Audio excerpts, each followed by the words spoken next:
Sous la présidence de son Excellence M. Ismaël Omar Guelleh, président de la République, chef du gouvernement, a eu lieu ce mardi 22 avril 2025, la 7e séance du Conseil des ministres. Ont été examinés et approuvés les textes suivants. Infrastructure et de l'équipement. Première question. Projet de décret portant changement de gouvernance des Port Labor Supplier PLS SASU. Le projet de décret a pour objectif de renforcer la gouvernance des PLS, sociétés chargées de fournir des agents de manutention dans le port et zones franches.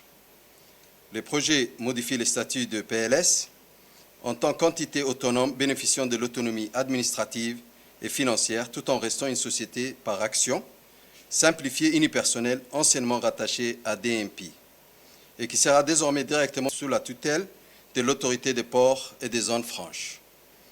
Le projet clarifie également les missions de Port Labor Supplier, PLS, qui devient désormais le pourvoyeur exclusif des dockers pour toutes les opérations de manutention dans l'ensemble des ports et infrastructures associées. Cette réforme vise à améliorer la gouvernance institutionnelle et permettra ainsi de renforcer l'autonomie, l'efficacité du dispositif de gestion des dockers. Question 2. Ministère du Commerce et du Tourisme.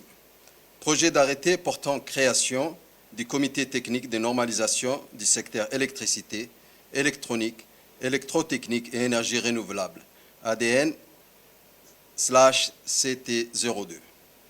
Le projet d'arrêté est pris en application de l'arrêté numéro 2024-139 PR MCT fixant les modalités de création et de fonctionnement des comités techniques chargés de la normalisation du secteur de l'électricité, de l'électronique et des énergies renouvelables, dénommé ADN-CT02. Ces comités techniques est responsable de l'élaboration et de la proposition des normes techniques applicables à ces secteurs.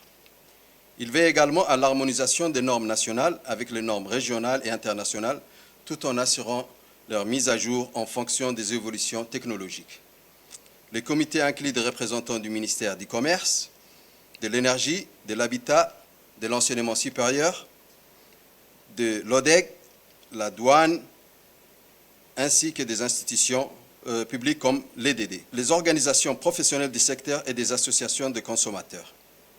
Le comité aura pour mission d'élaborer et d'adopter un règlement intérieur définissant les modalités de son fonctionnement. Il se réunit une fois par trimestre et c'est aussi souvent que nécessaire. Les membres du comité exercent leurs fonctions à titre gracieux. Question 3, ministère du Budget. Projet d'arrêté portant affectation des parcelles de terrain situées à Cité Nassib, dans les régions ainsi que leurs localités, à la Fondation IOG pour le logement. Le projet d'arrêté a pour objectif l'affectation à la Fondation IOG pour le logement de 28 parcelles de terrain viables, comprenant des terrains bâtis et non bâtis, ainsi que des équipements urbains. Ces parcelles d'une superficie totale de 524 895 m² sont situées à Balbala, dans la cité Nassib et dans les zones d'extension du lotissement Nagad. En outre, des parcelles situées dans les régions de l'intérieur et leur localité d'une superficie totale de 92 016 m² sont également affectés à la Fondation pour le logement. Ces terrains sont destinés à la construction des logements sociaux. À la fin de ces conseils, le ministre des Affaires étrangères et de la coopération internationale, porte-parole du gouvernement, a fait un rapport de mission sur sa participation à la 24e session extraordinaire du Conseil exécutif de l'Union africaine qui s'est tenue le 15 avril 2025 à Addis Abeba. Le ministre de la Santé a présenté une communication relative à la mise en œuvre d'une campagne nationale de vaccination contre la poliomyélite.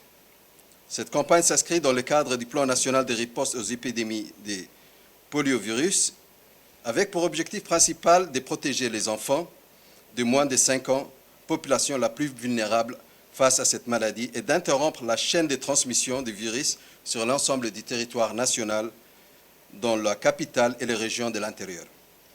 Il s'est accompagné d'un dispositif renforcé de sensibilisation comprenant à la fois des campagnes médiatiques et des actions de proximité destinées à informer les familles et à encourager leur pleine adhésion à l'opération de vaccination. La ministre de la Jeunesse et de la Culture a fait un compte-rendu sur la mission d'appui de l'UNESCO qui s'est déroulée du 10 au 17 avril 2025 à Djibouti, dans le cadre du processus de proposition d'inscription du site de gravure rupestre d'Abourma sur la liste des patrimoines mondial.